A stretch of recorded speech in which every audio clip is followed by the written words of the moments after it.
Good morning, hello. It's not really morning, it's afternoon, but we don't care, do we? I was just thinking about a bit of wood. A bit of mahogany. Well, I wish I could talk properly. It's mahogany, and the bit of wood I'm going to talk about isn't mahogany anyway, it's sapele. And sapele is a sort of same family as mahogany, except it's grown in the Congo, and it's used in preference to mahogany because mahogany is being sort of used up so fast there won't be any left. So it's sapele. Now, anybody that knows me knows I've got a little bit of wood, and I keep telling people it's mahogany, pardon me, in my trouser pockets. And here it is. It's 1 3/4 inches square, and it's 5 mm thick.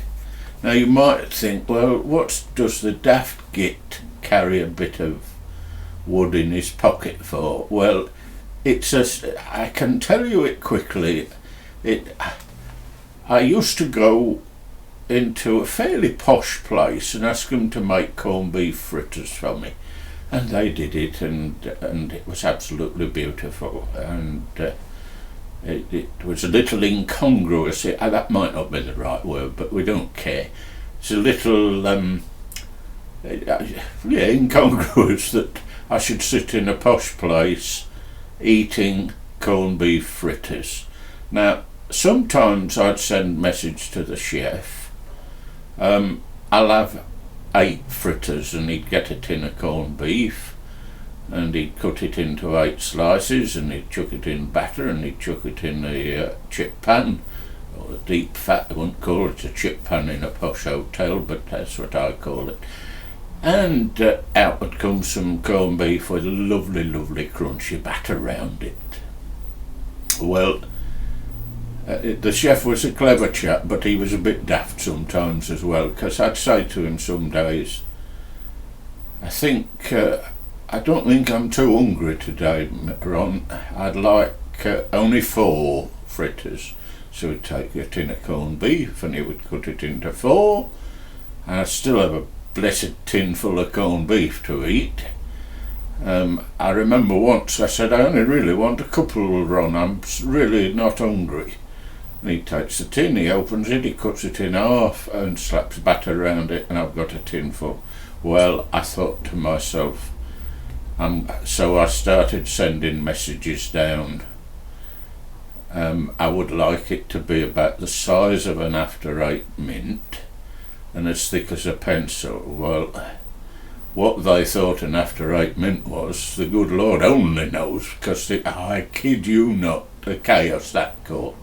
So out the back over there I've got some lovely sapele in all manner of different sizes, and I'd got a piece of sapele, what do you call it, I don't know, the name's gone from me, but it was 1 3/4 inches square.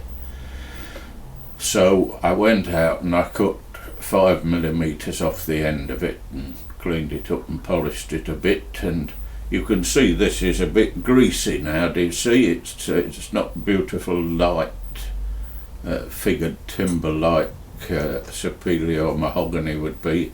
That's because chefs have put their greasy fingers all over it when they've been handling corned beef. So now there's quite a few places in I can go and just present my piece of timber, my piece of sapele wood or mahogany or whatever you like to call it, and say I want 9, and I want it in crunchy tempura batter. Well, I won't bore you with what the difference between tempura batter and fish and chip batter is. Sometimes I cause a bit of chaos and say I'd like it in breadcrumbs, please. But anyway, that's the story of my little bit of wood in my pocket. So when somebody says we're going to see Peter, you could say to him, ask him to show you his little bit of wood. Anyway, that might have made you smile, might have bored you witless, and I don't really care one way or the other, but there you are. Thank you very much for watching.